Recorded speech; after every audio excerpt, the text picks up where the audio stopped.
let's talk about, like, let's define some things real quick, Yeah. because I think it's really important not to just breeze over some of the more anatomical driven definitions. So pelvic floor. Yeah. Like, let's just start with like, what is that even? Yeah. So your pelvic floor muscles are the set of muscles at the base of your pelvis. So we often describe them like a hammock. So they're your muscles that are really supporting all of your internal organs. So when you think of it that way, like that's a big job, right? So in addition to all of the other functions that they have, when we go through pregnancy, those muscles are supporting a lot, right? We're growing, everything is changing in your body. And they also are the muscles that this is a common misconception, is that those pelvic floor muscles are what pushes the baby out when you have a vaginal birth. No, their job is to relax, actually. So it is a thing of, you have to train your body to, like every muscle, contract and relax.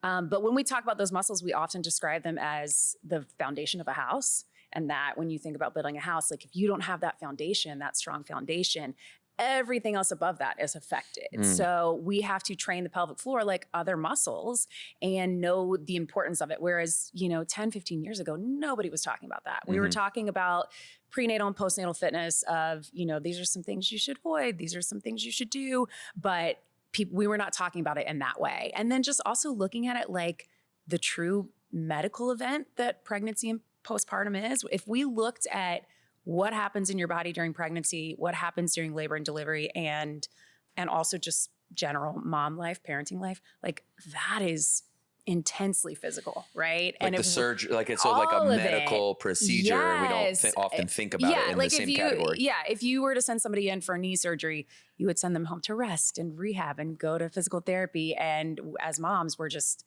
handed a tiny human to take care of. I've never really thought about it that way. Yeah. But now that you say that, it's just so glaringly obvious that that is, it's so normalized because a lot of that's what we've children, done for years, right? But it is crazy now that you put it that way. Yeah. Like I've had a knee surgery and it's like, and then I saw the postpartum recovery protocols for Morgan, and it's like they took way better care of my knee than they did with her. They're like, hey, just make sure you if you're feeling hungry, eat some Burger King. Yeah. And maybe just don't work out for a few weeks. Yeah, and you get like 1 6-week appointment to be like, all right, you're good for everything. And you're like, well, what do I do? Yeah, my body feels, And I think that's why it's important that, I always tell people, I'm like, look, there's a lot of healthcare providers are amazing, and your doctor's job is to be the doctor to you and get the baby here safely. It's not their job to design your fitness, and they may or may not know, the the latest in pre and postnatal fitness, but that's why they're specialists like me. That's why you all have Ashley. Like it's, that's where you want to look to get your fitness information. Of course, along with the guidance of your doctor, knowing what's specific to you and your pregnancy and your postpartum. But that's what we're here for, is to say here's what has been happening in your body. Here's what's going on now. How can we adjust our fitness to that? And so I'm going to ask you a few questions still around pelvic floor, because I think that is, as you mentioned, it's the hammock that holds all of the foundation of the house, which I love that visual. Now, there's so many people that have really probably never even heard the term pelvic floor. Yeah. Like if they are getting into fitness and they've never been into fitness before, maybe you've never even heard that term. Okay. So let's talk about when the pelvic floor is compromised. You've mentioned there's this cascading effect. Yeah. What is the pathology of that, and what problems could we maybe hone into if we have this problem? Okay. Well, my bladder is leaking and I'm peeing when I'm jump roping. That's the most common one from my perspective. And I was like 25-year-old guy. And I have a bunch of moms in the gym as I'm training them. And they're like, I'm like, you guys are sweating real hard. They're like, no, Devin, that's pee. Yeah. I was like, oh, okay. Is this a problem? Like, do you feel, are you okay? Is this a medical emergency? And they're like, it's just, no, I just got to go to the bathroom. And so, and then I was like, okay, this is a problem. Let's bring Burn Boot Camp into that world. And that was the moment that I really wanted to dive in and learn more. So what is the pathology out, I mentioned one problem, but what are some other problems that could arise that could be a symptom that we have some pelvic floor issues or some other issues? Yeah. I think for a lot of women, it is the urinary incontinence. And for some people, that's stress incontinence, like when you're jumping or when you're running, something like that. And other people experience leaking at other times. And I think, what has happened is we often say common does not mean normal. And I think we have normalized things like that of, oh, this is just what happens when you have a baby. And, women have been told that for years of like, oh, well, now that you've birthed babies, that's just going to happen. It does not have to be your new normal. There are ways to train for that, but it also goes beyond just Kegels or Kegels, people say it differently, but it's your whole core as a unit has to work together. And what happens during pregnancy is you're growing, you're expanding, there's a lot of load and it's down on that pelvic floor. You already have that pressure down on your pelvic floor, out on your abdominal wall. So when we do things that maybe increase that, like certain things during exercise that maybe were fine before you had that additional load, that additional pressure, we're going to increase that intra-abdominal pressure. And that's what we want to do our best to manage. And one of the best ways to do that is to know how to breathe, to know how to engage your pelvic floor along with your deep core during exercise. And then that also really aids in your recovery. So a lot of women experiencing incontinence, there's also something called diastasis recti or diastasis recti, which is ab separation, which, when you first get certified as a trainer, it's kind of like this could happen, but you don't really learn much about it. And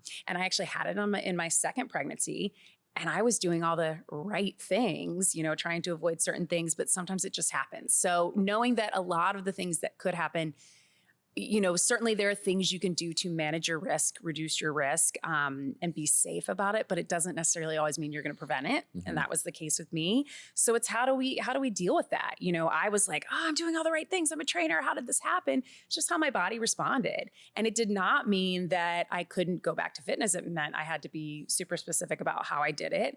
And I still have ab separation, but we call it a functional diastasis recti. I can create core tension. I can manage the pressure. I can do planks. I can do all the things, but I had to think about that as something, different about how I was training. If I just jumped right back into planks and crunches and things like that, it could have done more harm than good. So it's for a lot of women, it's just realizing, okay, these are some things that could happen. They may or may not, but either way, even if you have the most uncomplicated pregnancy and postpartum period, you still want to focus on recovery and taking it slow and getting back into it in a certain process. So what I hear you describing, or if I'm correct, please correct me if I'm wrong, two separate issues where you have pelvic floor that becomes weak, I would say, through pregnancy. Yeah. Because the body's mobile and it's moving. Yeah. Is that the reason?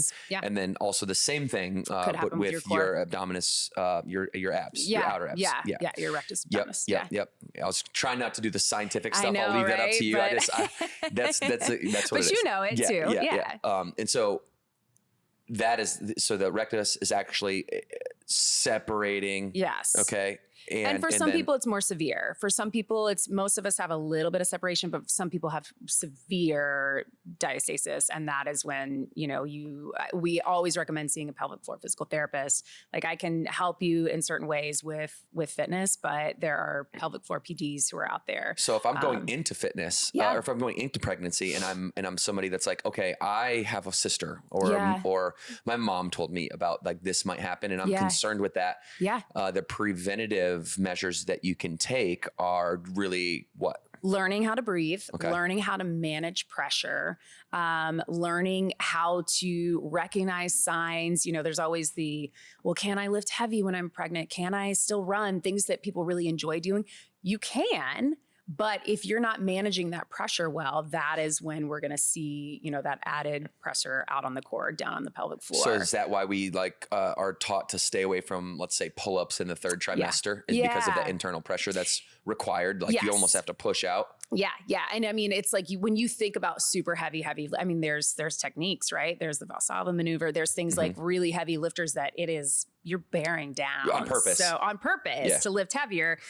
I mean, I have thoughts on that technique just in general, but I think for a pregnant person, that is absolutely not what you want to be doing. So then translating that to just your regular fitness, doing your squats with a heavy load of like, okay, you can still lift heavy. You just want to make sure that you can manage the pressure doing it, that you have the support, and you may not. You may be super strong and you may have been lifting that weight for years, but everything is different in your body during pregnancy. So knowing that that's not a sign of weakness, it's not a sign of like, you want to push through it the way we maybe normally would.